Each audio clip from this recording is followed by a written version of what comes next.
Assalamualaikum warahmatullahi wabarakatuh. Selamat pagi. Perkenalkan, nama saya Rosmini. Saya profesi nurse. Saya dari kampus Tikes Mega Buana Palopo. Baiklah, di sini saya akan membahas penyakit COPD atau Chronic Obstructive Pulmonary Disease.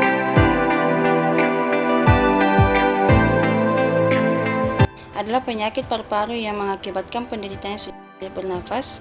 Penyakit ini terjadi dua komplikasi, bronkitis kronis dan inflamasi. Adapun etiologi atau penyebabnya itu yang pertama kebiasaan merokok, polusi udara, paparasi debu, asap, riwayat infeksi saluran nafas bersifat genetik. Adapun patofisiologinya, pada bronkitis kronik terjadi penyempitan saluran pernapasan. Penyempitan ini terjadi mengakibatkan obstruksi jalan nafas dan menimbulkan sesak. Pada bronkitis kronik, saluran pernapasan kecil yang berdiameter kurang dari 2 mm menjadi lebih sempit, berkelok-kelok dan beralterasi. Penyempitan ini terjadi karena metaplasia sel goblet saluran nafas besar juga menyempit karena hipotrofi dan hipergen mukus. Pada emfisema paru, penyempitan saluran nafas disebabkan oleh berkurangnya elastis paru-paru.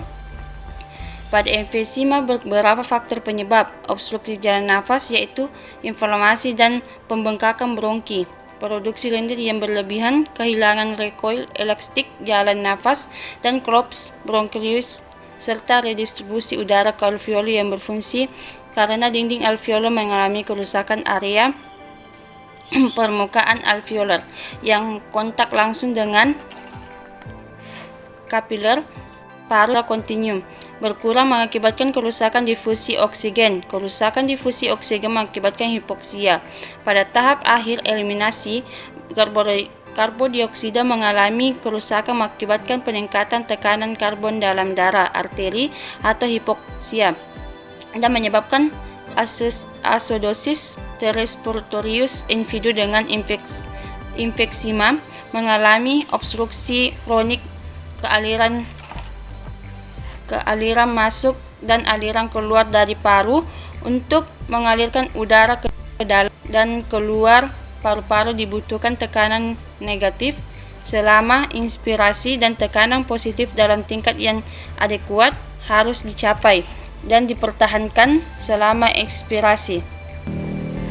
Adapun manifestasi klinik, yang pertama batuk, yang kedua sputum putih atau mukoid jika ada infeksi menjadi purulen dan mukopurulen, yang ketiga sesak sampai menggunakan otot-otot pernafasan tambahan untuk bernafas. Adapun komplikasi, yang pertama bronkitis akut, pneumonia, emboli pulmo, dan yang keempat gangguan ventrikel kiri yang bersamaan bisa memperburuk PPO stabil. Adapun pemeriksaan penunjang, yang pertama radiologi atau fototoraks, yang kedua spirometri, yang ketiga laboratorium darah rutin atau timbulnya polistemia menunjukkan telah terjadi hipoksia kronik, yang keempat analisa gas darah, yang kelima mikrobiologi sputum atau diperlukan untuk pemilihan antibiotik bila terjadi eksospasi. Penata laksanaan medis. Penata laksanaan pada medis, yang pertama berhenti merokok harus menjadi prioritas, bronkodilator, terus pemberian terapi oksigen jangka panjang selama kurang lebih 16 jam, memperpanjang usia pasien dengan gagal nafas kronis. Yang keempat rehabilitas paru, khusus latihan olahraga, pemberian manfaat sistematik yang signifikan pada pasien dengan penyakit sedang berat. Operasi penurunan volume paru juga bisa memberikan perbaikan dengan meningkatkan elastik resoiles hingga mempertahankan potensi jalan nafas.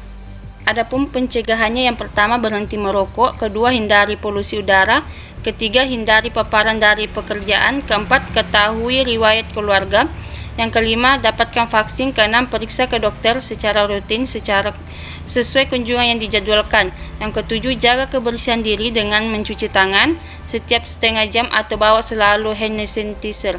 Yang kedelapan banyaklah tidur saat tubuh lelah, Anda akan lebih rentan terkena sakit. Minumlah banyak air untuk mengecilkan lendir di paru-paru. Itulah tadi pembahasanku. Lebih dan kurangnya mohon dimaafkan. Assalamualaikum warahmatullahi wabarakatuh.